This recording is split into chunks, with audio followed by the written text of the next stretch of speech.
Thank you, everyone, and welcome to Alaska Quarterly Review's Reading and Conversation series.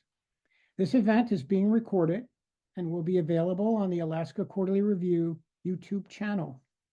Please feel free to watch any of our prior programs and to share them. Alaska Quarterly Review is committed to presenting these programs without charge and to showcase talent and diverse new and emerging voices and literary conversations with depth, complexity, and humanity. I am Ronald Spatz, Editor-in-Chief of Alaska Quarterly Review, and before we begin, I'd like to make a few important acknowledgments. Alaska Quarterly Review gratefully acknowledges the Anchorage Museum for hosting and providing technical support for this event and the Center for the Narrative and Lyric Arts, Alaska Quarterly Review's 501c3 umbrella organization, which makes this event possible. I also want to make a land acknowledgement. Alaska Quarterly Review recognizes the indigenous land on which all Alaskans live. AQR is located in Anchorage, and Anchorage is Dena'ina homeland. Dena'ina is the language spoken by the traditional, present, and future caretakers of this land, and land acknowledgement opens a space with gratefulness and respect for the contributions, innovations, and contemporary perspective of Indigenous peoples and marks our collective movement toward decolonization and equity. Today, we're featuring a poetry reading by poet and writer Maura Stanton. Maura's first book of poetry, Snow on Snow, was selected by Stanley Kunitz for the Yale Series of Younger Poets Award and published in 1975. She has also published Cries of the Swimmers, Utah, 1984, Tales of the Supernatural, Godine, Life Among the Trolls, Carnegie Mellon, Glacier Wine, Carnegie Mellon, 2002, and Immortal Sofa, University of Illinois, in 2008. She's published a novel, Molly Companion, and 3 books of short stories, most recently Cities in the Sea, University of Michigan Press in 2003, which won the Michigan Literary Award. She has been awarded 2 fellowships from the National Endowment for the Arts, and her poems have been selected for the Best American Poetry twice, in 2003 and 2005. Maura's poems, stories, and essays have appeared in many magazines and anthologies, including The Atlantic, American Poetry Review, Best American Poetry, The Practice of Poetry, Third Coast, Ploughshares, TriQuarterly, 32 Poems, River Styx, Waterstone, The Paris Review, The New Yorker, and Southern Review. Additionally, her work has been featured on the Writer's Almanac and on BBC Radio Words and Music. It is my pleasure to welcome Maura Stanton.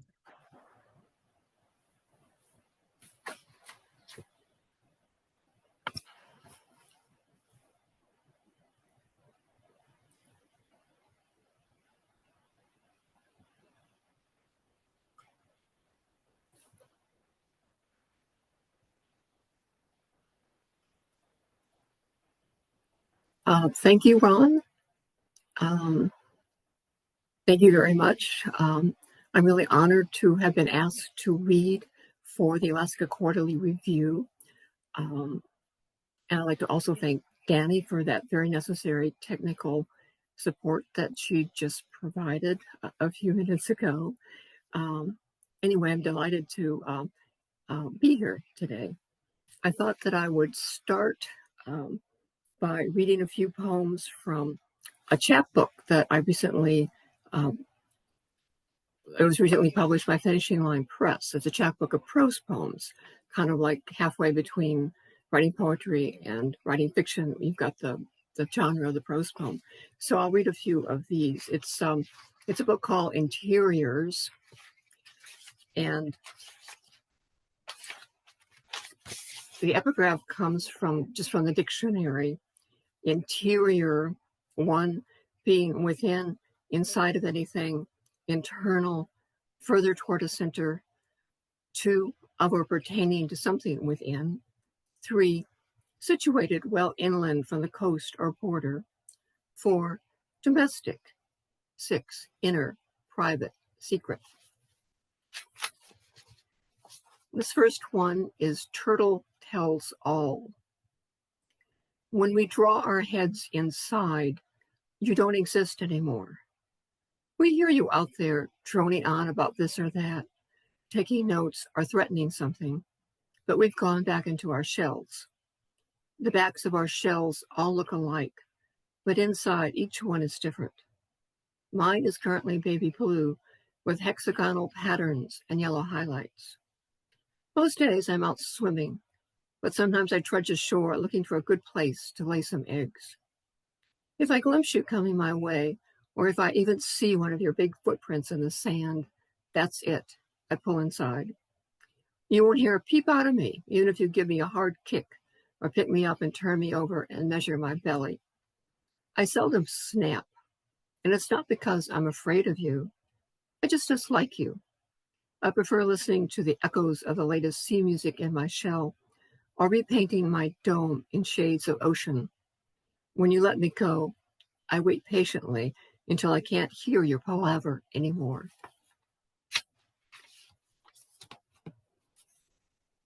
This one is called Pearl. Something is bothering an oyster, so it makes a pearl. Instead of admiring the lustrous beauty, oohing and awing like everyone else, the homunculus is annoyed by all the fuss. He decides to find the petty source of the irritation. He gets out his tiny chisel and mallet and starts hacking his way inside the pearl's nacre. But as soon as he gets past one iridescent layer, he finds himself up against the next one, cutting through platelets of calcium carbonate and sheets of shiny chitin. All around him, the many colors of the spectrum are being reflected in gorgeous waves. He puts on sunglasses, shielding his eyes from rainbow colors, and gloves to avoid feeling the sensual silky protein he's destroying bit by bit. Now he's getting somewhere. The circles are smaller. And here's the center. He pockets a grain of sand, planning his triumphant return, a museum to display his tidbit. But now he's trapped. The oyster has encysted him like any other parasite, and the pearl grows larger and even lovelier.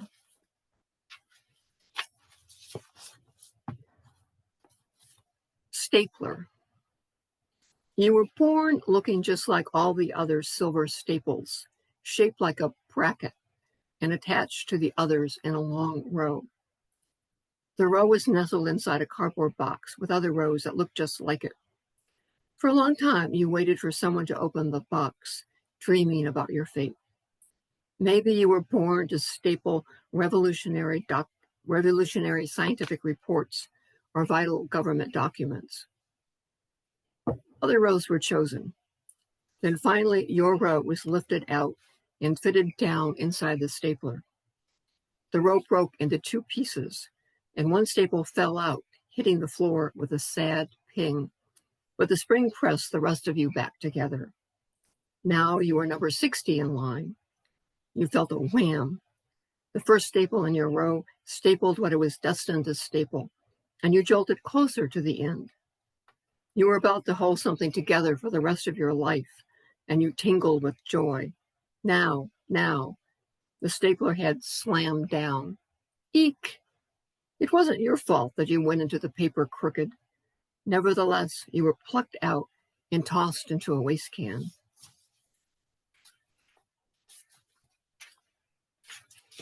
Toolbox. Under the rusting metal lid were waiting for you, your father's tools.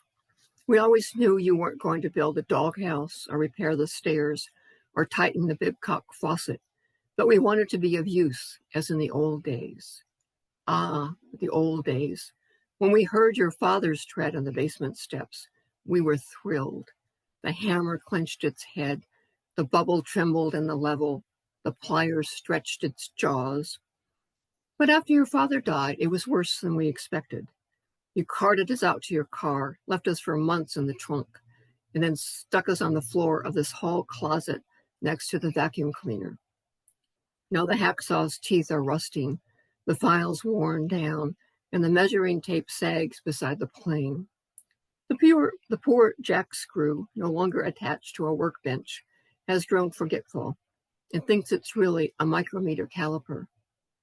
All you care about is duct tape these days, tearing off flashy shreds to cover your botched work, while the tough little nails languish. So watch out. All of us in here are fed up with your disregard for some of mankind's oldest inventions. So if you ever do open this lid, you're going to get hurt.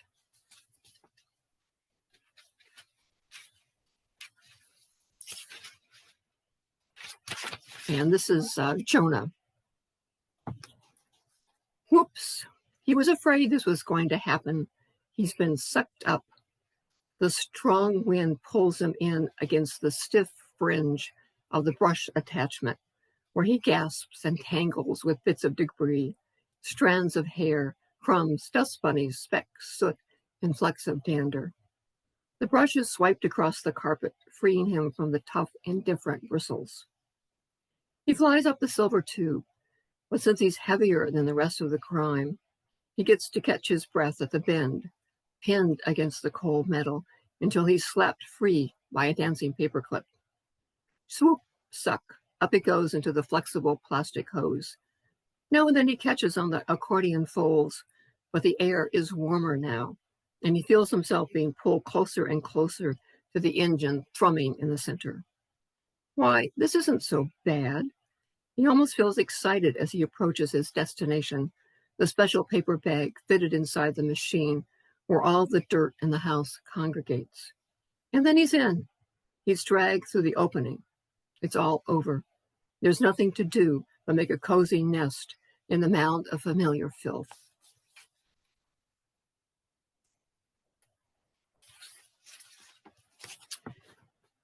And the last one of the prose poems that I'll read is Trojan Horse. It's dark in here. You can hear murmurs and footsteps as curious Trojans walk around the big wooden gift horse, tapping the belly, climbing up on the back. The officers hidden inside have a view through the hollow eyes, but you're just a foot soldier, and you're crouched down in one of the horse's legs, the left back leg to be exact. In fact, your rank is so low that you're really in the hoof, and several other soldiers are wedged above you, cursing and farting. When the Trojans start to pull the horse through the gates, the whole contraption shakes, and another soldier's bronze shield bangs your shoulder. A few hours later, the command to move out is whispered back through the ranks.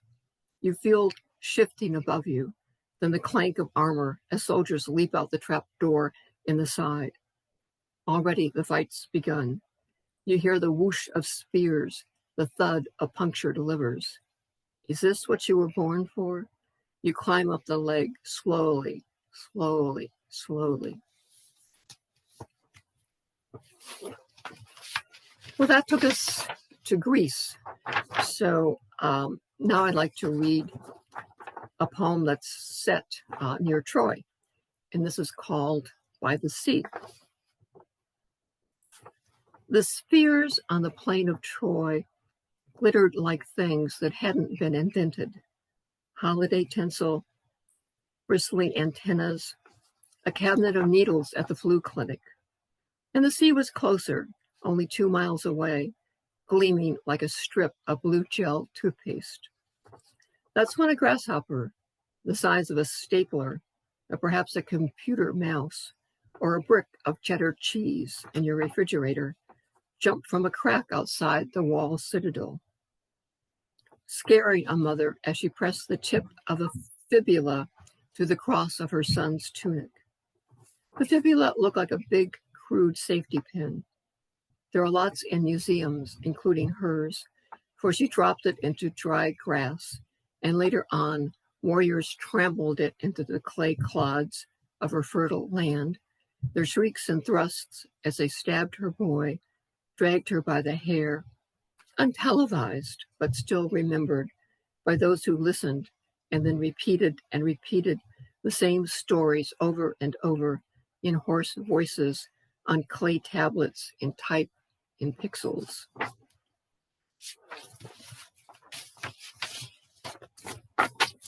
And this next poem will be appearing, thanks to Ron, in the Alaska Quarterly Review. This is Penelope's Chair. In urgent care, the TV's always turned to HGTV. And today the house flippers chat about house staging as I wait here with groaning patients and fidgeting family. My husband called to an exam room. The topic's house staging. The lovely room flashing across the screens in an illusion created by designers. A tall young woman points out a curved white sectional sofa, and she says, "Here's a Penelope chair." Penelope's chair? But I've missed it. The camera's moved on to the staged bedroom. What's a chair? A seat with 4 legs and a back for one person, like this chair, where I'm sitting near other chairs in rows filled with hunched seniors, or moms or dads rocking children on their laps. Jackets wadded behind them like pillows as they text, no one watching, the cheerful TV folk as they chatter about their California mansions. I shift my legs, straighten my aching back, recalling facts about Penelope's chair from the Odyssey. Pygmalius carved it all, chair and footstool, from one piece of wood, and laid it with silver and ivory. At night, her hands aching from a day of weaving, the suitor still noisily drinking her wine, Penelope spread a thick fleece over the chair and sat back. Like me, she was waiting for her husband. And to pass the time, on my iPad, I Google Penelope's chair, expecting Wikipedia or quotes from Homer. But instead, bewildering visions of chairs scroll across the screen. Penelope chairs, each one different, offering style or comfort. Penelope dining chairs in synthetic leather, stacking chairs framed in bright chrome tubes, or clear molded acrylic with steel legs. Penelope's armchair comes in fleur-de-lis upholstery with claw-like feet, but there's a designer version shaped like a puzzle piece, with a bulbous protrusion for Penelope's head. Penelope's beautiful chair is ubiquitous. If you don't stand, walk, or lie down flat, you've got to sit, so why not choose the best? Get it in lucite, satin, or soft gray plush. And what about this swivel version, or Penelope's rattan lounger with matching footstool? The woman next to me groans and rises when her name's called. She grabs her coat. A signed, bearded man lowers himself slowly into her place, pulls out his phone. I roll my coat behind my back, my fleece, thinking of Penelope on her special chair, her eyes closed as she dreamed of Odysseus. Those raucous nights, her chair became her boat. She'd float off through the foam-flecked seas rowed by invisible gods until she reached that place beyond the sunset where he lingered. But every morning she woke up alone. And then I hear a familiar cough and voice coming from the desk. It's my Odysseus, arriving back from that uncertain voyage, clutching his chart and his new prescription, grinning at me, ready to come home.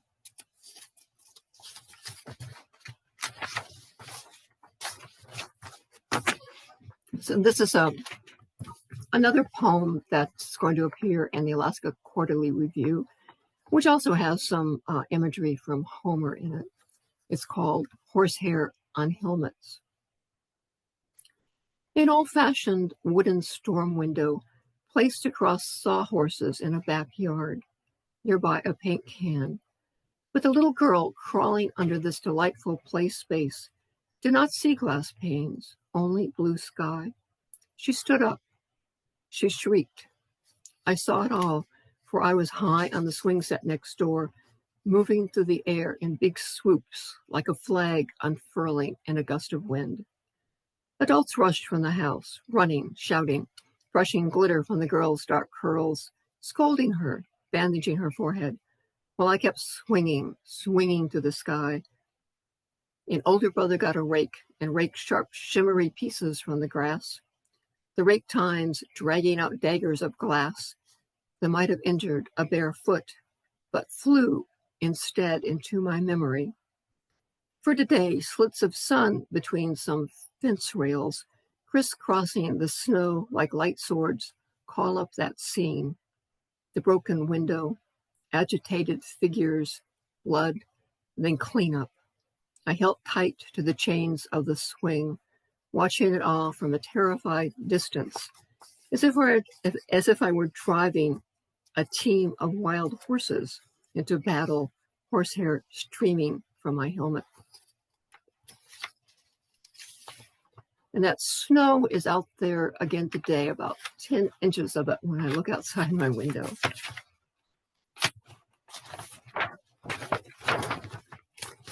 I'm going to finish with this poem, which is called The Oldest Love Poem. And I saw The Oldest Love Poem in a museum in Turkey. And it's a clay tablet the size of a cell phone. And it's Neo-Sumerian. And the dates are 2037 to 2029 BCE. But I guess what amazed me was just it just looked like a cell phone that someone could hold in their hand. And it was the oldest love poem ever. Here it is, in Istanbul. Under glass, the oldest love poem ever written down, stored with other terracotta tablets, inscribed with a Sumerian alphabet. A school grammar, a verdict about murder, somebody's longish letter to his mother, terse business letters, a book of proverbs. Nobody's paying much attention, this case dwarfed by big Assyrian monuments. So I can lean here looking at the poem as long as I wish, wishing it were translated. But no, of course not. How disappointed I'd be if I could understand these scratches.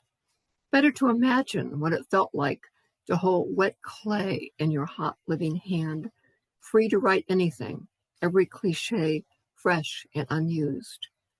My heart's breaking, the writer gasping at such a daring image. I love you, never put so well before, at least on clay. My turtle dove, my honey. The first reader of the first poem trembled as images uncoiled from the cooled clay, and she, or why not he, gazed at the new words, never put together in just this way. Well, thank you very much for listening. And thanks again to Ron and to the Alaska Quarterly Review for making this reading possible.